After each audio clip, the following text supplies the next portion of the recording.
So a lot of people come out to Tiny Texas houses and are inspired by what's going on here. They're inspired that we're taking salvaged materials and building new houses with them. One of the most common questions we have is, how can I do this myself? How can I go about salvaging materials and building my own house? In this video, we have Brad Kittel sit down and explain how he started his business and how, if you want to, you can do it yourself. Enjoy.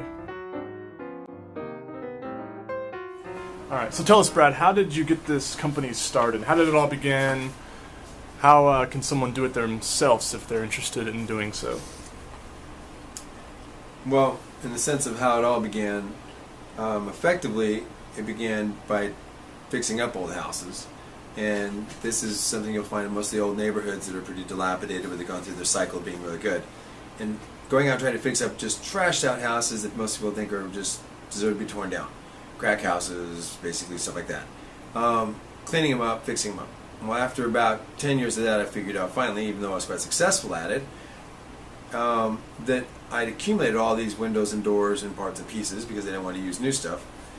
And this is the way you effectively start the business, oddly enough, is by accumulating the things that you need to go ahead and build tiny houses with. I went on from rehabbing houses to creating discovery architectural antiques. That was effectively a business that sold all the parts and pieces that I was collecting by taking down all the houses.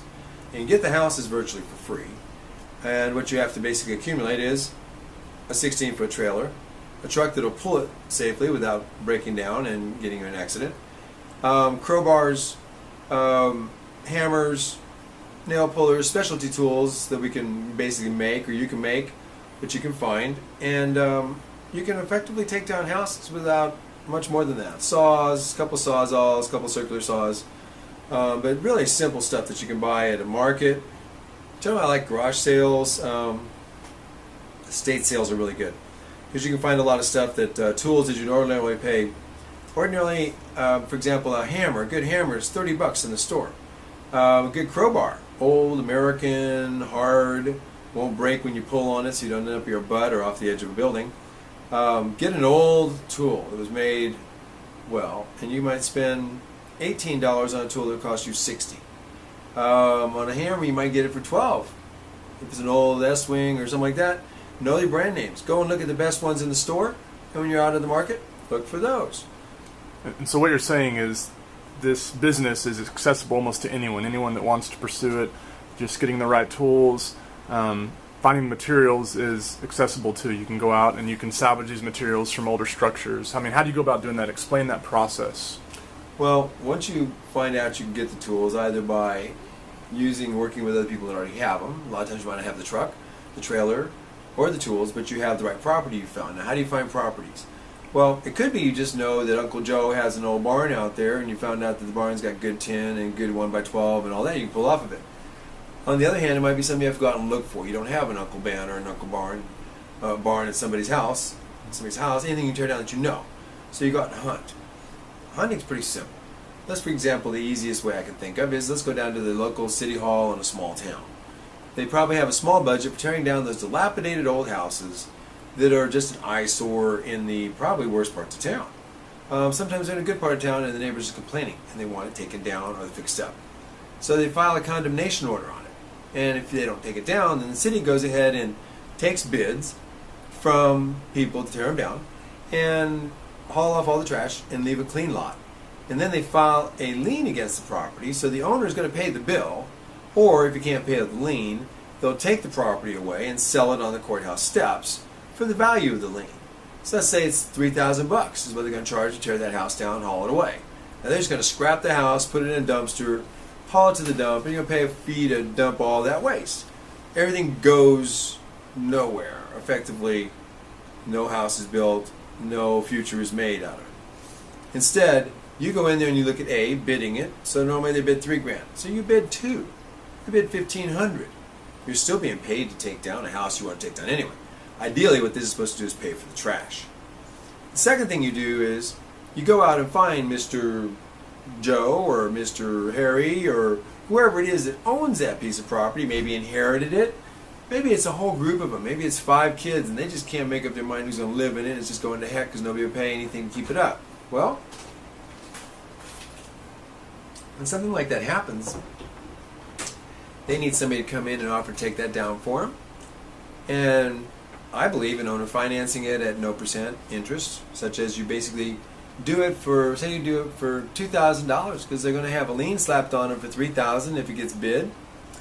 Because you know, chances are you're going to get the bid.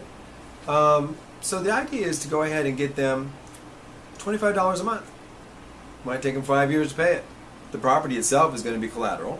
And all you're doing is you're offering to take it all down. They pay you monthly, and you'll get rid of it. The problem's gone. No more bad people hanging out in the house.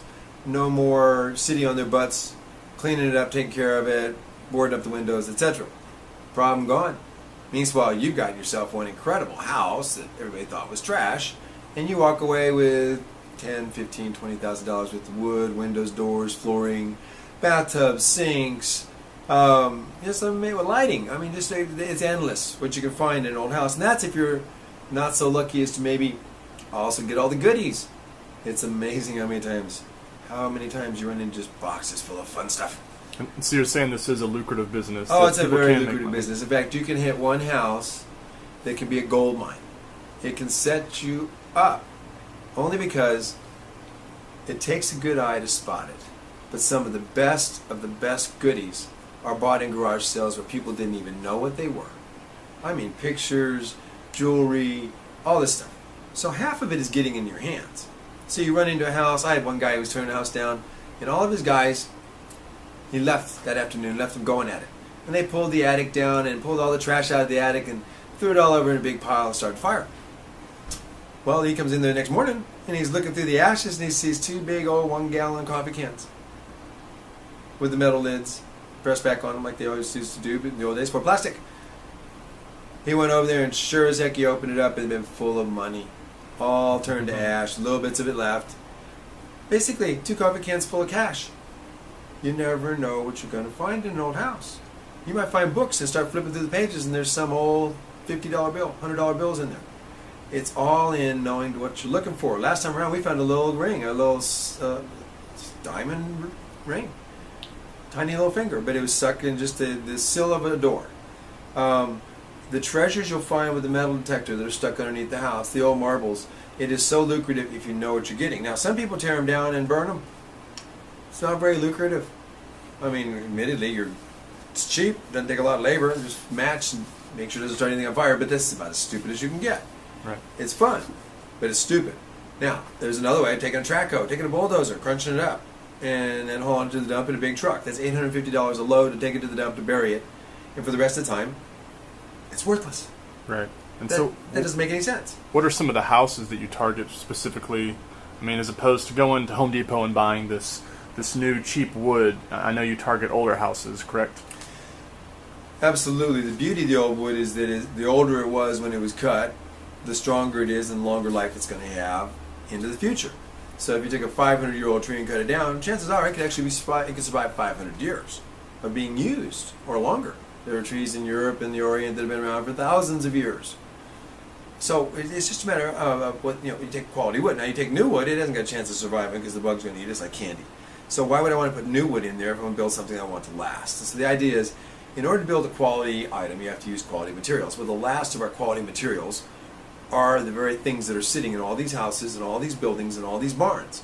Quality iron made out of the purest of mineral, ore that we found, and wood from the best of the best trees.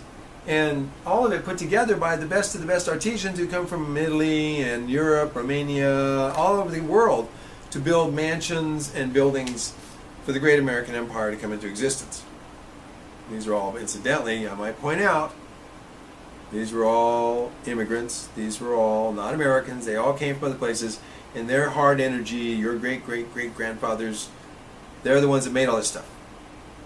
I'm not of the school we throw it in the dump. I'm of the school we go ahead and save it all. And this is, so it's not just that you're going to make a lot of money off of it if you get into it. It's lucrative, but it will pay for your family. You'll get houses and homes for your family. You'll get houses and homes for your friends that you can sell them at any price you want because it won't cost you that much to build if they're also helping you take down those houses and participating so that they get the product of their energy that they put into it. That's what's so important here. You don't want to just give something to somebody. Now, they may be orchestrating it because they have a bad back. They can't pick anything up. They may not swing a nail, or a hammer rather, pound a nail. But they may have the truck. They may have the trailer. They may have the ability to go ahead and do the documents, keep track of everything, keep the numbers. How much came down? How do we do this week? You know, these are all things that everybody has their place. Some guy's going to be a perfect nail puller. Another guy, he's going to, me, I'm good for 20 minutes. I'm good for an hour. Especially with the nail puller I got now, a shooter. Bang, bang, it shoots the nail out backwards. That's fun for a while. But again, not for me all day long. Somebody else is going to have a ball. And this is the whole idea. The right person for the right job. The right person is going to be out there building it because he's got the mind for it and he's got the imagination. You can put these pieces that are dissimilar together to create beautiful things. That's one person. The person that's stacking it all, keeping it organized, keeping it on the shelves, so all the beadboard is with the beadboard and the flooring is with the flooring. These warehouse centers have to occur, so all these things have to happen. The process of getting into the business is that once you get it, what do you do with it? The pile syndrome is you can't leave it all outside, get rained on, put plastic on, and it's going to rot. Bugs are going to eat it. It's going to come apart. You got to use it, sell it, store it properly, or lose it. And now, believe me, I've seen many, many, many collections of stuff over the years lost to rain, bugs, and all the other things, just warped from the line and pile wasn't stacked right or stacked wrong and have water get in the middle of it. Mm-hmm. This is the whole point, is it's not just getting it, it's using it, and that's why we have to have the whole chain. I got into building because I finally realized I had the biggest collection of stuff in the United States. I have 130,000 square foot of stuff under roof in warehouses.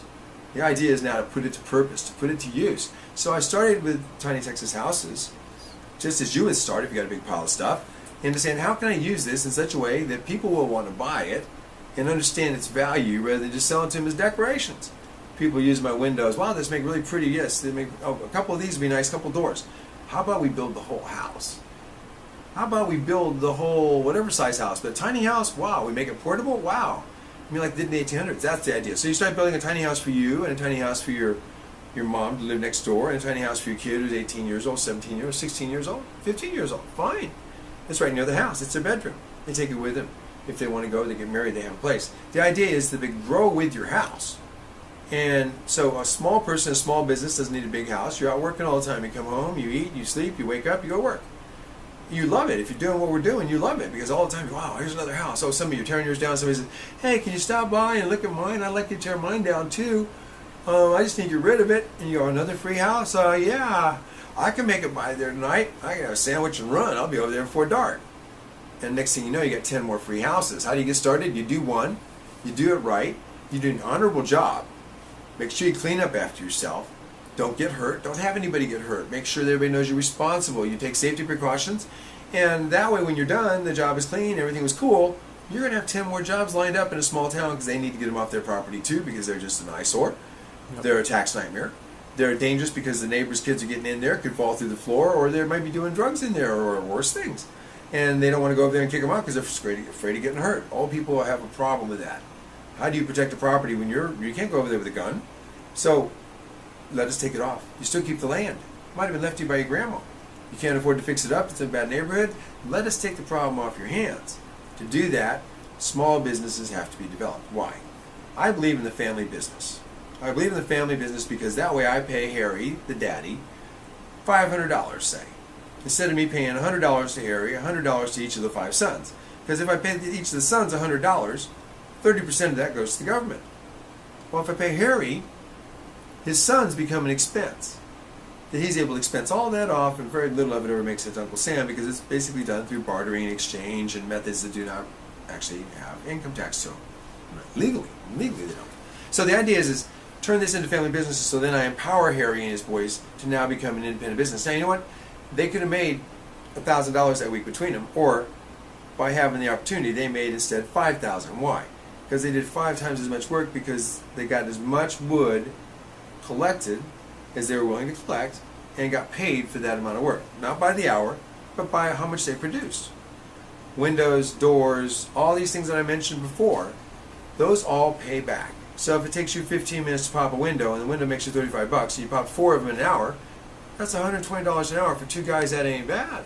Mm-hmm. So the idea is, even though you're not making a lot of money per unit, on a wholesale level, there's a good income. Now doors, if you pop the trim in an old house and pull the nails on the side of the trim door and everything come out, it takes you 20 minutes to pop a door. A door might be anywhere from $35 to $150. And if you get your own booth in a salvage fair like we're going to create, you bring your stuff in, And on weekends, your wife or somebody's over there selling it. You have somebody over there that's not doing the nail pulling and stuff, and all of a sudden instead of $35, you got $150 because you became part of the retail element. Or you took it up to salvage fair and you consigned it. Therefore, instead of having been paid $35, you might have gotten $70 because you waited until they got paid when they sold it for you to get paid. You make more money. You invested in it and were part of the risk. So the idea behind the outposts, the Pure Salvage Outpost, is it gives people the opportunity to share the risk and get more money, or just go ahead and bring your stuff in and drop it off because you need those dishes, or you need those clothes, or you need that food right now, and you should have the right to be able to cash in. So the idea is to make it where you can cash in, and otherwise, as a small business, if you can't cash in, you can't buy groceries. Yeah. So explain some of the laws and codes you have to deal with being in the salvage business for 20 years. I'm sure you've come across a lot of them and have to deal with them and found loopholes, so to speak. Key word is loopholes. For as long as we can preserve the ones we have, and more importantly, to create new ones in the future. The issues we run into in trying to create tiny houses or tiny house living inside of communities especially is that most communities over the years have tended to adopt national code, or have adopted codes that favor the banks and the insurance companies, saying that you have to have a minimum of 1,000 square feet, for example. In part, the cities did it because they needed to have larger houses to support the utilities, under the theory that growing and getting bigger is better in the consumerism world. What that amounts to is, we want to go ahead and say I can have 5 houses using the same amount of utilities as one normal house, and 5 families on the same lot having a garden and everything else, and get better use of that. That reduces the city's utilities for those 5 families by a ratio of 5. So now I don't have to have a bigger septic system or a bigger sewer plant. I don't have to have more electrical resources being provided, so the town doesn't have to expand its electrical plant or pay more for oil-based, more expensive utilities. The idea is to basically figure out ways to go ahead and downsize where the people that have the stuff, the older houses, the barns, and all that stuff, can now contribute by donating those and having them taken down. When they take the best 500 square foot of their house, their living room, their kitchen, their beautiful decorations outside, and we make them a beautiful tiny Texas house, or tiny Vermont house, or tiny wherever we're making it. But the idea is it's a pure salvage house made out of the pieces and parts that they're already are fond of, have known for, in some cases, decades. That's existed for centuries. We take those parts and pieces and we build something new that's insulated, that doesn't take anything new out of the earth, basically carries the old forward. Now that still leaves a whole lot of house in a lot of these cases. These are big old houses that people haven't even been upstairs for years. They're older people and a lot of stuff upstairs stored, but not much activity. So all that goes on to become houses for their grandchildren, or scholarships for their kids, or flooring and windows for maybe houses for 3 other family members. And this becomes their contribution to the local Pure Salvage Outpost, which is effectively an outpost where we can bring all of our life resources together, teach people preventative medicine, herbal medicine, what the old timers have to offer us about how we took care of ourselves before the pharmaceuticals came along, to be able to go ahead and teach from the old timers how to take them on your gardens without chemicals and fertilizers, the old way we used to do it, and to be able to teach how we could get by without electricity if we wanted to. So if we want to get off grid, there's lots of old methods we used to use that were excellent before electricity came along. And these can be taught to us by the 70-year-olds and the 80-year-olds who lived those days without them. It's a process of going ahead and trying to re-engineer our society by voluntarily, each of us, saying, I want to live a simpler, more toxin-free life that takes nothing else away from our planet and gives back for the next generation and 5 generations forward. When I build a house, it is a toxin-free house that will last, be portable, be healthy for a century, 2, or 3, like they've done in other countries for a millennium or more. That's 1,000 years or more of same house, same family in many cases.